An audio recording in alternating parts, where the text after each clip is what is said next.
Hello, soul fam. What's up? What it do? Welcome to K&M Witchery or Readings by K&M. That's me. I am Kat Nicoletta Monroe. For those of y'all who may not know, I was preparing to create a wonderful pick a card for you. Spoilers about people's thoughts, intentions, and in the extent of their actions towards you. But this message, whatever is about to come out, really just took precedence.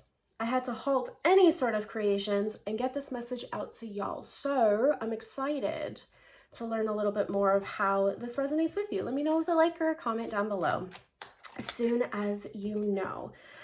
I pulled the Night Sun Tarot. I know it's a little used and abused in the best ways.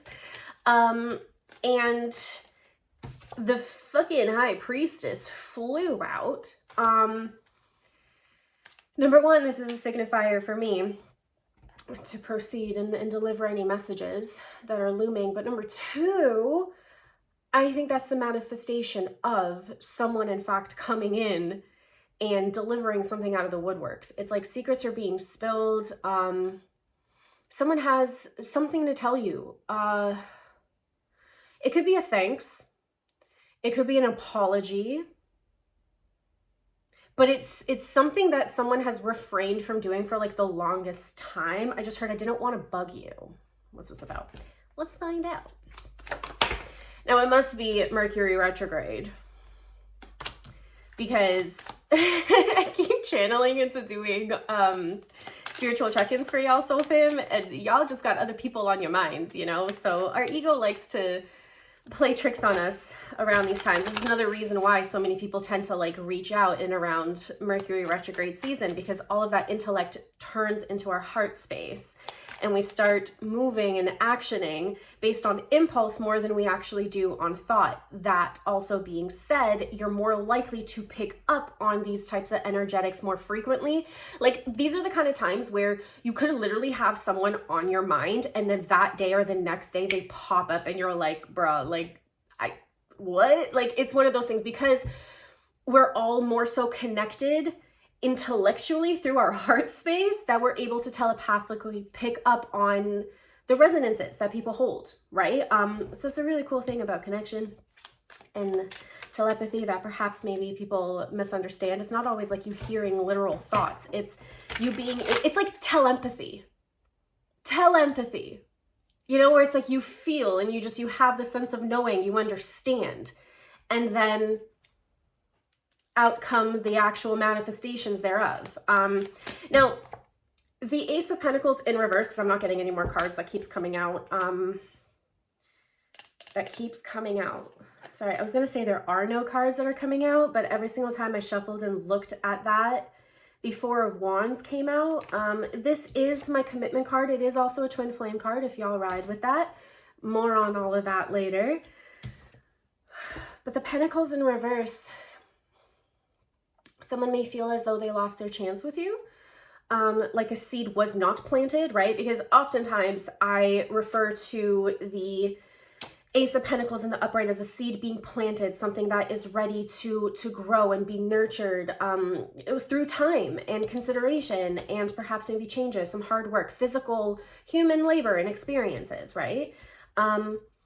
And yet with it being in reverse, it's like the opportunities perhaps maybe would have reared its face multiple times, and yet time and time again, they must have been rejected or something, right? Because aces are fleeting opportunities. They come in and out, and we have ample of them as long as we remain open to them.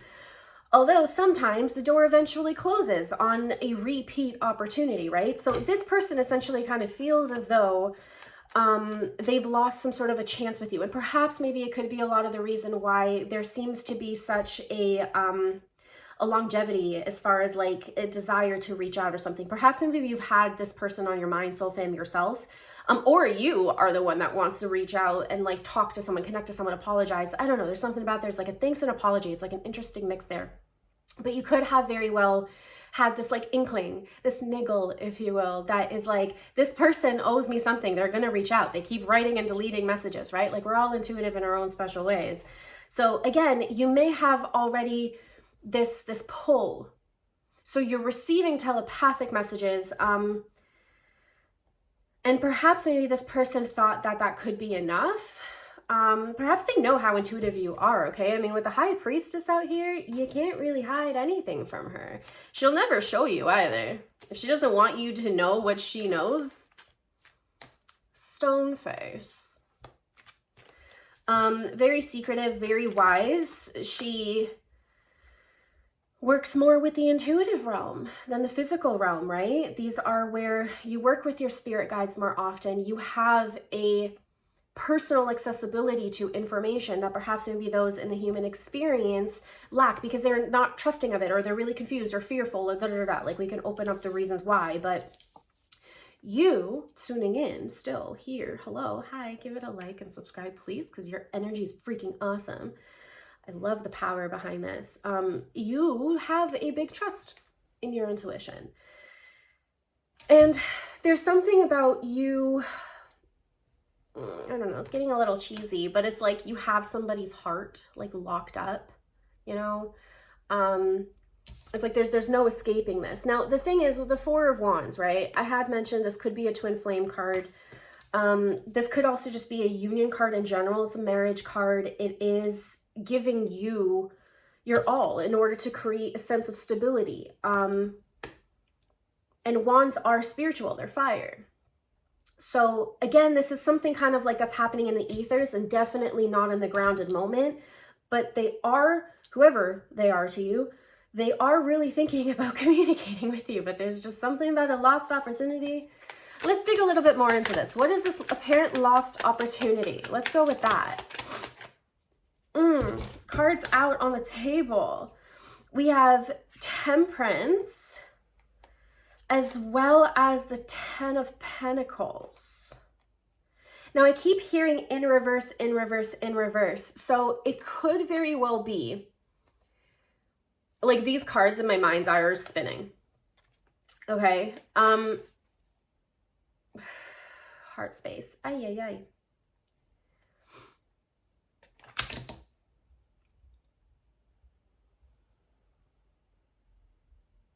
Platonic, romantic, or otherwise, professional, familial. Someone who perhaps maybe hasn't expressed themselves entirely fully to you, has always been pulled to do so, and yet they never really felt good enough, like they had a substantial enough reason or cause or gift or something. I just heard, I wanted to meet you there. And then you just kept surpassing everything. Whoops, am I right?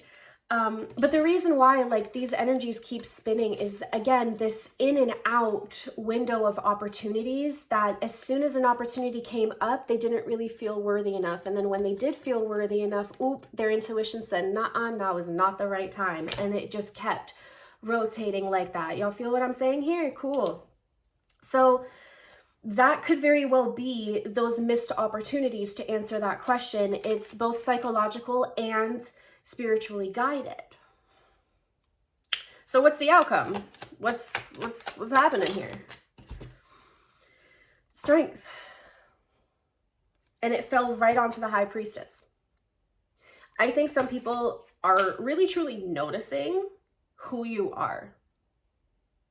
Whether you're cognizant of your worth and your value, they are aware of it. And I genuinely hope that you learn to look through the eyes of the people that you are connected with so you can see yourself in such a way that is as strongly as this person sees you. And that is fucking magnificent, okay? Also incredibly mysterious.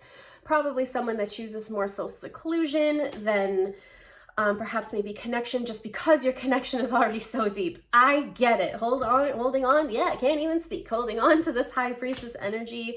Myself, yeah, the connection is consistent all the time. Yeah, I never even have to be in a room with someone. And if I am, it becomes overwhelming. How many times I'm like with my girlfriends and I'm like, stop sending me energy. And they just start laughing because they're like, it just feels like a warm blanket. And I'm like, for me, it's like, like a wave of information that becomes too fucking much. You know what I'm saying? It's all love though. It's all love. And to further my point though of how this person views you is they want to, you intimidate them in like the best ways, and they want to feel confident enough, like they have everything that is sustainably possible for them to have, perhaps maybe to an over perfectionist degree, which negates how it is that you would see them, and because you would see their depths anyways, right? So it's like they want to like go to therapy, for example. So when you do notice their energy, you're not focused on what it is that they need to fix or something, right? Like I think that this person just wants to be right for you, and that definitely explains a lot of the missed opportunities, because that is a very limiting belief system to uphold. Healing is a consistent thing, okay? Like you will never be able to heal yourself entirely. I know that they say like you got to heal yourself before you get into relationships, but like interactions like the ones that I mentioned with me and my girlfriends, people that I can talk to every day, day in and day out, will completely trigger and glimmer in different ways, you know? And it's in interaction that we learn more. So to assume or expect ourselves to be fully healed, well, we're just going to keep on missing those opportunities, aren't we? Because we're always going to be cognizant of the things that we can work on. And it's the lack of connection there that seems to have faltered this person's ability to reach out to you, because, well, because you frighten them. I don't know how else to say it. But they look up to you. There's nothing negative out here, by the way. So what's this apology? Because I just heard I'm sorry again. Getting pulled to the Egyptian tarot now.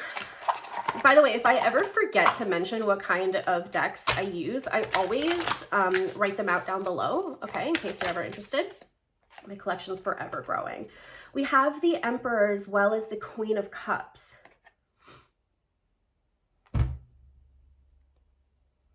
Wow. Hold up. I'm gonna pull a couple more cards here because the message that just came through, powerful. Which one was it? You, the Chariot, in reverse. I'm hearing. I'm gonna honor that. I'm an intuitive reader for anyone who is new here. And the Sun. All right, so I do feel a wave of like remorse or guilt. The most recent check-in may apply to you here, so perhaps we check that out. I'll link it up here wherever it shows up. Throat chakra's all mashed up. Give me a second. Yeah. All right.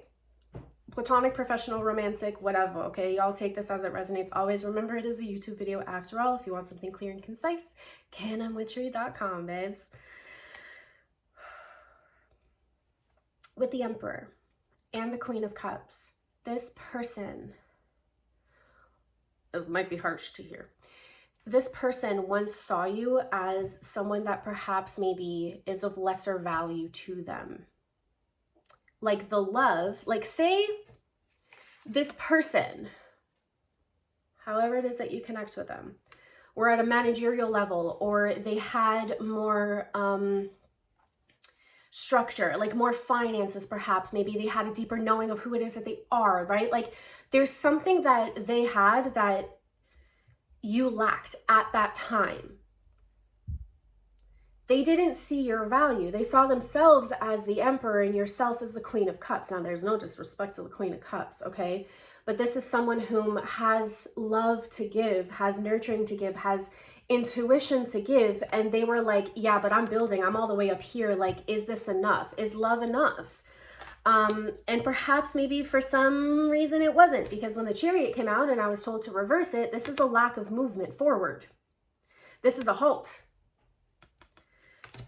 And with the Sun card coming out, they've seen your glow up.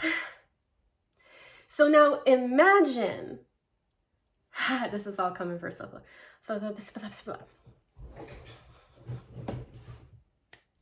So imagine now the tables are turned and the intimidation all of a sudden makes sense.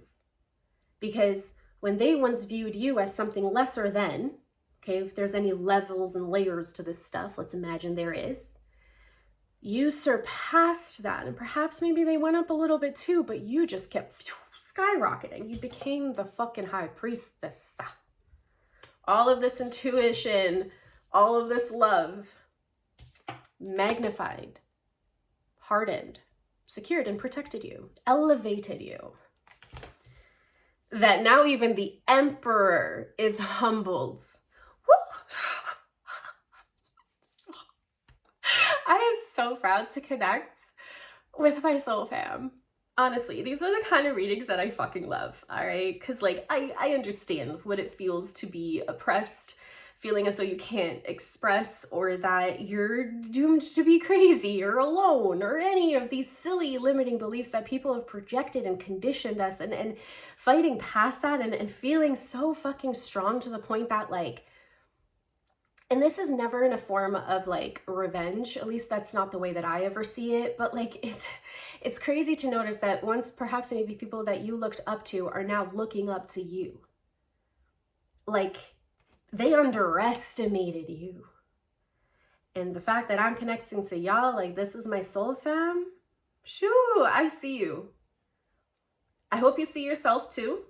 Okay, because there might be some questions here of, like, you know, this is now just me tapping into your unconscious mind a little bit. Let me just like poke and prong and rewire some things, okay? Just because perhaps maybe you have, again, felt, known somehow telepathically, intuitively, however this resonates, that this person wants to reach out. You felt their energy. You're just like, you're looking at your phone like, come on, any second now, come on, just fucking press enter, right? As much as you've known that, when the delivery didn't come, you may have been like, well, why not? Aren't I deserving enough of this apology or this connection or conversation or da-da-da-da? Cancel. Of course you are. Reverse that. Your intimidation holds a power that, although you are using it, at least my soul fam, to increase awareness and love, and like unconditional love, that's a thing, right? Like, I am just going to say it. This could very well be a twin flame dynamic here, okay? Please only take that if it resonates, just because this Four of Wands card is really high. And the Emperor is out here too. That's also like a divine masculine card for me. The Hierophant as well, but on a less of a preacher scale and on more of a chosen, like, sustainability and like human masculine. I don't know. Anyways. Yep.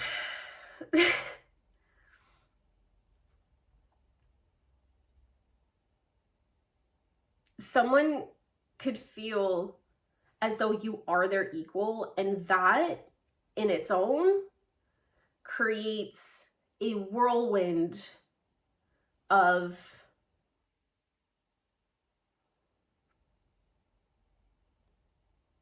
I'm trying to pick and choose my words really carefully, because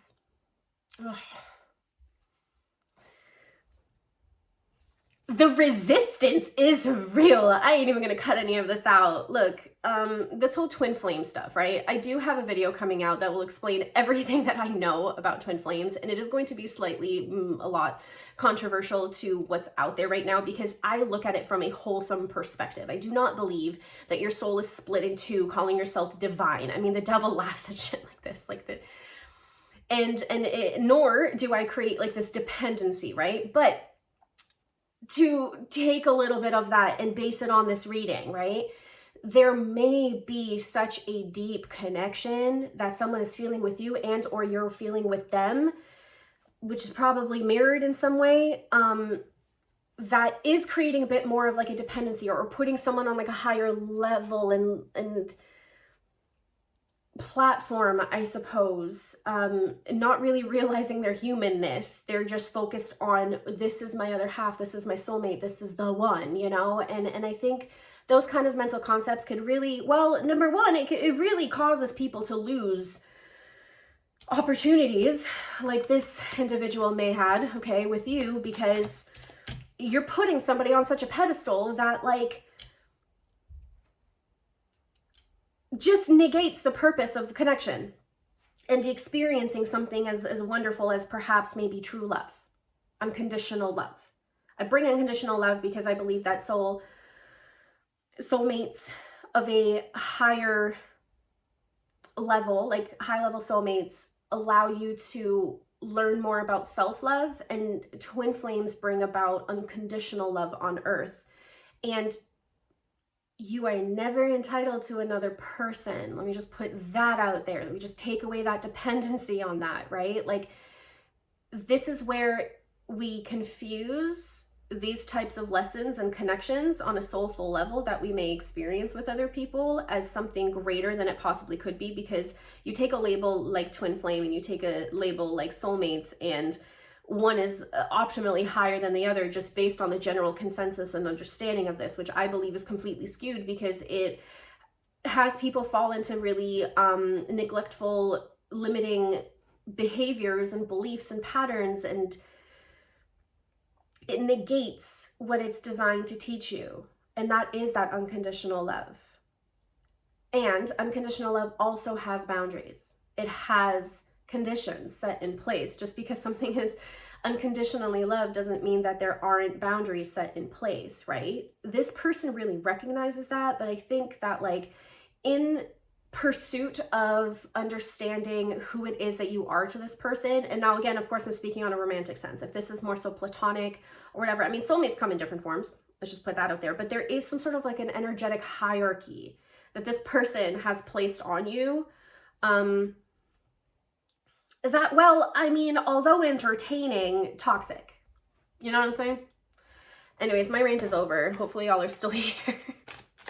But that video will be coming out. I am pushing past a lot of the resistance that I have towards things like twin flames. I had my Divine Connections channel up, and I have retracted and unlisted all of those videos, which are still, by the way, accessible on my Patreon. But it's because, okay, this documentary that came out, right, on Netflix and I think on Prime, but about the twin flame, I don't really want to say their names, I don't want to get flagged for anything, but you know, the cult, right?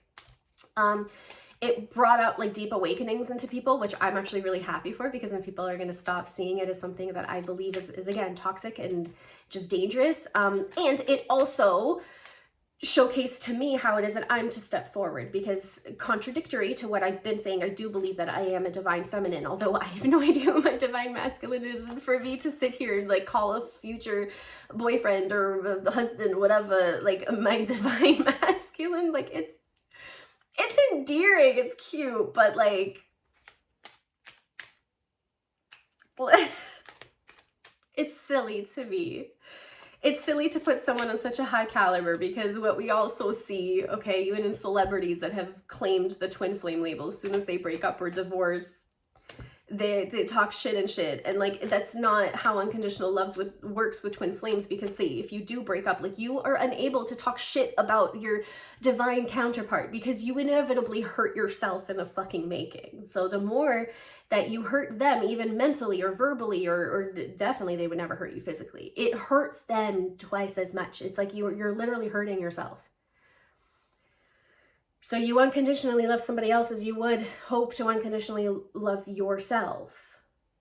Did I mess that up? Anyways, I'm going to stop with this tangent. Just stay tuned for that video, okay? Cool. Let's humble ourselves back here. Wow. Some of y'all really needed to hear that, and like got some spoilers and shit, but you are whole. Entirely yourself. And if you are the person that wants to reach out and say hello and apologize and thanks or whatever, just do it already.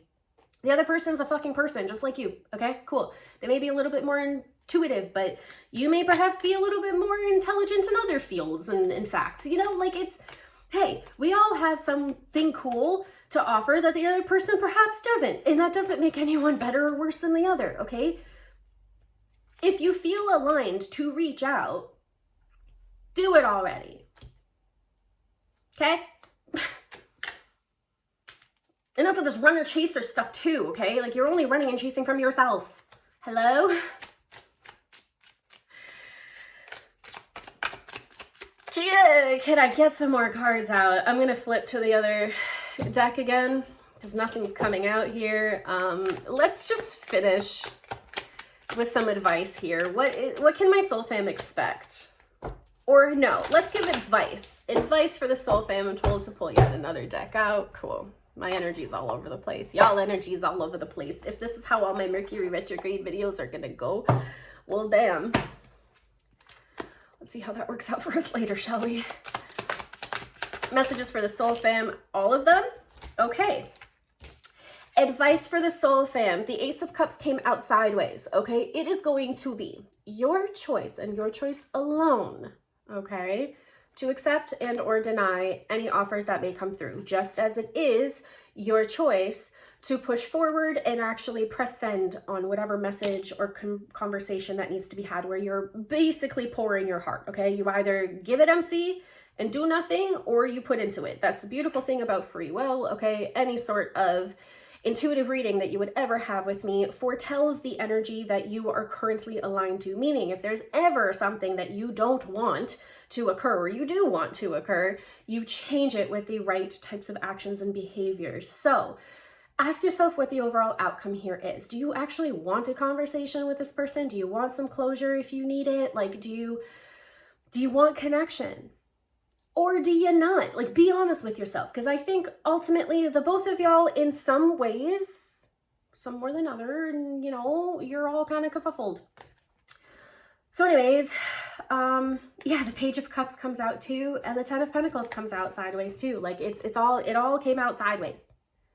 So when cards come out sideways, at least for me, it's a choice.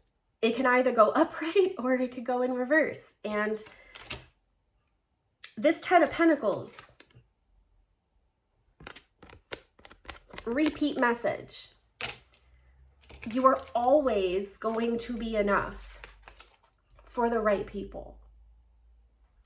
To deny something based on something as silly as fear and intimidation that you likely built up within yourself, just call a spade, that's silly, okay? Remove the labels. Remove the external explanations and even advice, because Lord knows the amount of advice that exists out there in any form or category is overwhelming and all contradicts itself and proves itself right and wrong. And it's what do you want? What do you want? It's not that simple. What do you want? Oh my God. As much as I love The Notebook and I cry with that movie, it is a very toxic relationship, okay? Just putting that out there too. Let's not get skewed by an idealization of a toxic connection just because there's a lot of love, okay? This entire reading has turned into a tangent. I'm going to end it here. And also debate if I'm going to post it at all. Let me know. Was this worth it? There's no extended. Let me know with a comment down below, or a like, or a subscribe, or just another video. I'll see you then. It's so awkward. Bye!